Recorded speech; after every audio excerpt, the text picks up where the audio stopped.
নাটোরের বড়াইগ্রামে থানার ভেতরে নেচে গিয়ে টিকটক ভিডিও ধারণ এবং সেই ভিডিও ফেসবুকে ছেড়ে শিউলি খাতুন নামে এক আওয়ামী লীগ নেত্রী আটক হয়েছেন। মঙ্গলবার সকালে তাকে আদালতে পাঠানো হয়েছে। এর আগে সোমবার রাতে নিজ বাড়ি থেকে তাকে আটক করা হয়। শিউলি খাতুন নাটোর জেলা শ্রমিক লীগের মহিলা বিষয়ক সম্পাদক ও বড়াইগ্রাম পৌরসভা ৪ নং ওয়ার্ড আওয়ামী লীগের সহসভাপতি। তিনি বড়াইগ্রাম পৌরসভার লক্ষ্মীপুর মহল্লায় জিয়াউর রহমানের তালাকপ্রাপ্ত স্ত্রী। ইতিপূর্বেও তার আরও একাধিক বিয়ে হয়েছে বলে জানা গেছে। তিনি গত উপজেলা পরিষদ নির্বাচনে মহিলা ভাইস চেয়ারম্যান পদে ফুটবল মার্কা প্রতীকে নির্বাচন করে পরাজিত হন। জানা যায়, সম্প্রতি শিউলি খাতুন থানার ভেতরে মূল ভবনের গেটের সামনে গানের তালে তালে নেচে টিকটক ভিডিও ধারণ করেন। তবে এ সময় সেখানে কোনো পুলিশের উপস্থিতি দেখা যায়নি।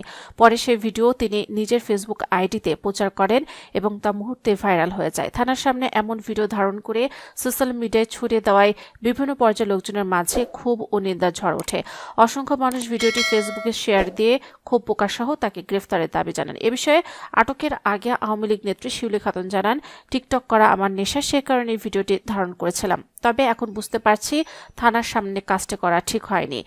বড়াইগ্রাম থানার ওসি সিরাজুল ইসলাম জানান, আমাদের সবার অগোচরে 17 সেকেন্ডের ভিডিওটি ধারণ করা হয়েছে। বিষয়টি সংবাদকর্মী ও সামাজিক যোগাযোগ মাধ্যমে জানতে পেরেছি। তাকে আটক করে আদালতে পাঠানো হয়েছে।